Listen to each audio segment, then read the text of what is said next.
Late last year, a poll of 1,000 Australians found that 59% would support the country becoming a republic. The survey showed that the strongest support came from those aged between 50 and 69, and that younger people are more likely to be unsure. Perhaps the results might be a little different if the question was asked today, after the whirlwind tour by Prince William. The second in line to the throne visited bushfire-ravaged areas of Victoria, winning the hearts of many after an equally popular visit to Sydney. But has the charm offensive cemented the appeal of the monarchy, or has it merely fed an infatuation with celebrities? Mary Gearan reports. He seems to be a nice young man, doesn't he? Mm-hmm. Yes. Yeah. You give old ladies a kiss. I give old ladies a kiss. I love you. If you're marketing the monarchy, Prince William is the premium product. Handsome, polite, charming, as comfortable over the past few days with Indigenous communities, the disadvantaged and political leaders as he was today with survivors of last year's Victorian bushfires. So special. I said that to him. I said, this is so important to us. It's a real healing thing for us. It'll help us to move on. I reckon he's really kind, and yeah, I think he's thinking about the fires. The joy of the faces on little kids from seeing him here and all that, and him playing cricket with us and all that. The Prince's snag-flipping, ball-tossing schedule in Victoria seemed almost designed to show just how great this monarch-in-waiting is at being just like one of us. All this popular appeal at just 27, on his first overseas trip with official duties. I also remember my mother coming back from her time here in 1996, telling me what a profound impression this country had made on her and how much she loved Australia. 3 days here, and I now know why.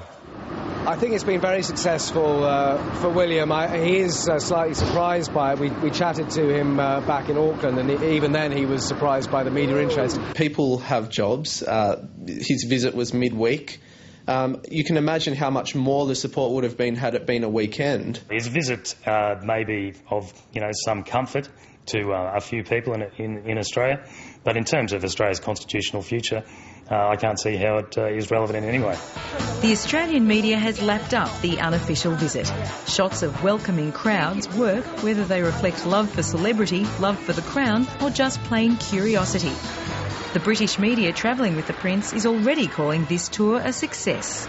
It's been a superb tour. I mean, it's been a wonderful tour. And the great thing about it is that it's the young people who come out to see him, And that's what the Royals need. They need the young people to take an interest. I think even the cynics think in the last few days he's played a blinder. Was he really? Hey, Bo. We're sweating and shaking. It was so exciting. There have been plenty of references to the Prince's charm and more than a passing interest in the heir's hair. Even the Australian Women's Weekly, whose editor said William just wasn't compelling enough to feature in its magazine, couldn't resist a nostalgic look at young Will on its website. But for the 150 international media following the Australian tour, the big interest was a chance to film Prince William. As a 9-month-old, he broke with convention by travelling with his parents down under, the first time an heir to the throne and his successor would travel together. He's been regularly reminded of his late mother by well-wishers, as he was today. You're beautiful, you're just like your mother. He's such a caring kid, He just throws himself at the people. I think you really saw it in Redfern Community Centre in Sydney when he was with the kids. He really came alive then. He is a people person, and you could see his mum really clearly then. They insist this isn't a political trib, that it's not about tackling republicanism, but it is, of course, deep in the background. So, has Prince William done his job? Has his trip convinced Australians to keep the constitutional monarchy? Prince William is coming over here for 3 days. Once the circus goes away, then I think that it'll pretty soon be forgotten. I think as a PR exercise, in some respects, it may backfire because it'll remind Australians that when a visiting royal comes to Australia, we do need to kowtow and genuflect. There's a magic to monarchy that is certainly, widely recognised. 23-year-old Jai Martinkovits is spokesman for the Young Australians for Constitutional Monarchy. He points to the free publicity Prince William has brought to Australia, thanks to a trip funded by his grandmother, and also the new mutual relationship the Prince could be forming with his future subjects. He will, more than likely one day be a future king for us. So he does need to have that sort of understanding of Australian culture and Australians to understand him as a person. David Donovan is media director for the Australian Republican movement, and he says the tight media controls around the Prince, with no interviews allowed and heavy security, mean most Australians won't be any the wiser about their possible future king. We don't think that Prince William's visit is very relevant. I mean, Prince William is not even the next in line to the Australian or English throne. Him coming over here, we think, is really nothing much more than a PR exercise. This is a person who is only 27 years old.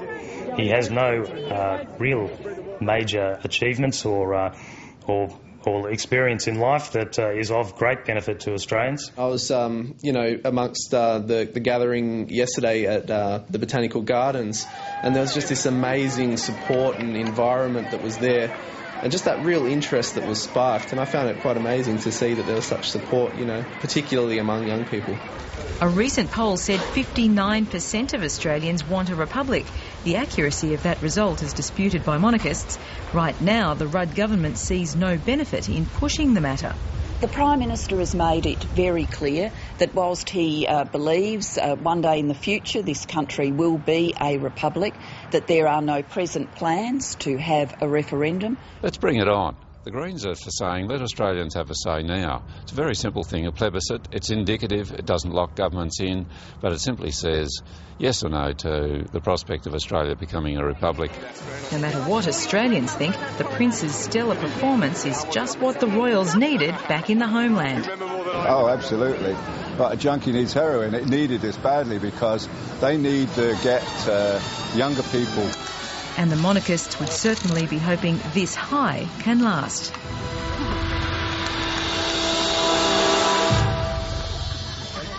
Mary Gearan reporting from Melbourne.